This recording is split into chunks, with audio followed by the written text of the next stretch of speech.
Hi, friends. My name is Vanessa Fernandez.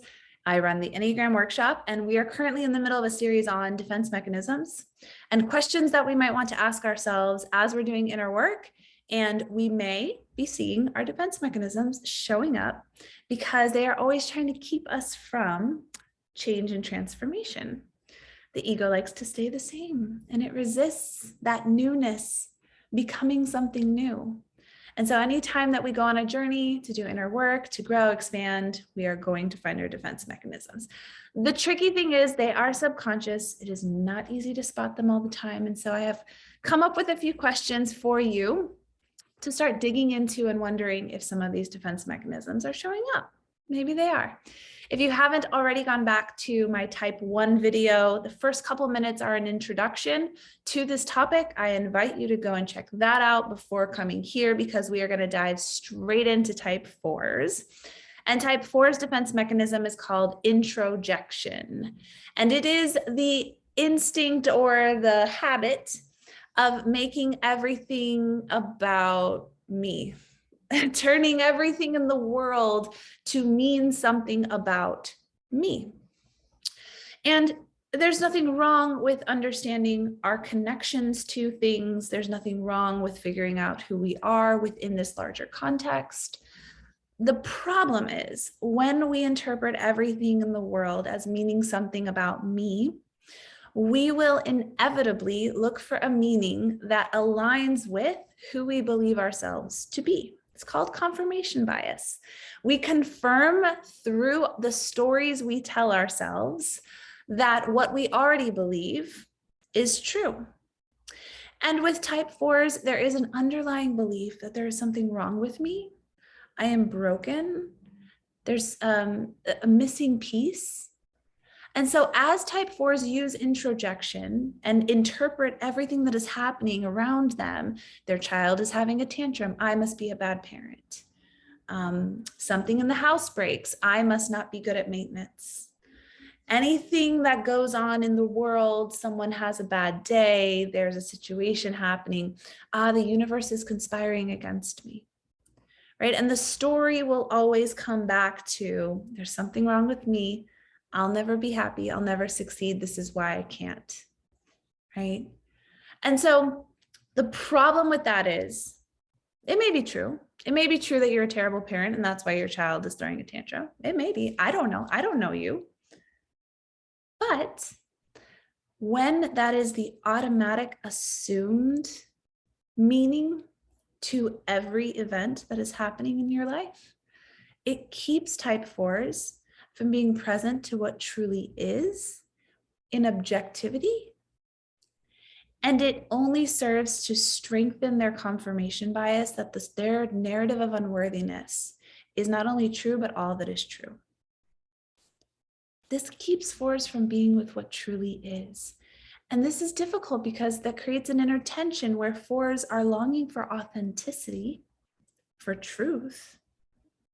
And yet, if they are stuck in the defense mechanism of introjection, they never get to the truth or authenticity because they are living within their narrative. And so here's a question for type 4s.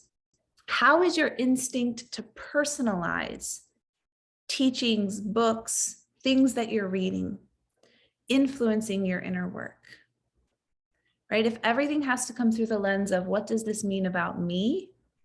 It also can't go through the lens of what does this mean, even if it means nothing about me. It's actually a beautiful question to ask. What does this mean about me? And then right from the other side, what could this mean if it meant nothing about me? What could it mean if my child is throwing a tantrum and it meant nothing about me or how good of a parent I am? Well, it could mean my child is hungry or tired or possessed by a demon. I'm kidding. It could mean any number of things if it doesn't have to mean anything about you. Now, again, maybe you are a terrible parent. I don't think you are. I'm being a little cheeky here. Maybe you are a terrible parent and there's nothing wrong with doing a little introspection. But in order for that not to be the only narrative and for us to stay in a bubble of confirmation bias, a beautiful practice is to ask not only what could this mean about me, but what could this mean if it meant nothing about me? Probably somewhere in the middle there, we will find the truth. And fours, you will start to find that authenticity that you long for so deeply. You will start to circle that. And you will find yourself expanding to be able to be with what is, rather than contracting as you stay in a narrative of unworthiness that keeps you stuck in a spiral of shame. Another question that I would love for you to ask yourselves, if you're willing, is what if inner work was not an indicator of your lack, but an invitation into deeper authenticity and wholeness? Right? Sometimes I do inner work with type 4s and there's this feeling of, see, do you see how broken I am? Do you see how messed up I am? Do you see how this won't work? Look at all my lack. And what if inner work was not about confirming how much you're missing, but an invitation into how much more could be available to you as you expand from a position of, you're already whole, you're already enough. And because you are a human soul, and one of the essential qualities of a human soul is that they are always in flux and change and transformation and moving and growing and changing. And because that is the essential quality of your soul, why not invite yourself into an inner work practice that supports that? It doesn't always have to be a confirmation that there's something wrong with you. And again, I'm not saying there isn't something wrong with you or that there isn't something we want to look at, but what if it's not? Simply allowing yourself to sit with both dualities begins to create that equanimity for type 4s, which is the ability to be with all that is. If we're only being with our story of our narrative of unworthiness, we're not truly being with all that is, right? So that's the invitation for 4s. As I've mentioned in my other videos, I love doing work with teams, with corporations, with individuals who are doing inner work with others, who are leading others, and who are trying to collaborate with others, and looking at how our defense mechanisms might be creating some friction in communication, right? We can see how this introjection, and for every type, they have their own ways of distorting the truth. But we can see how introjection distorts the truth.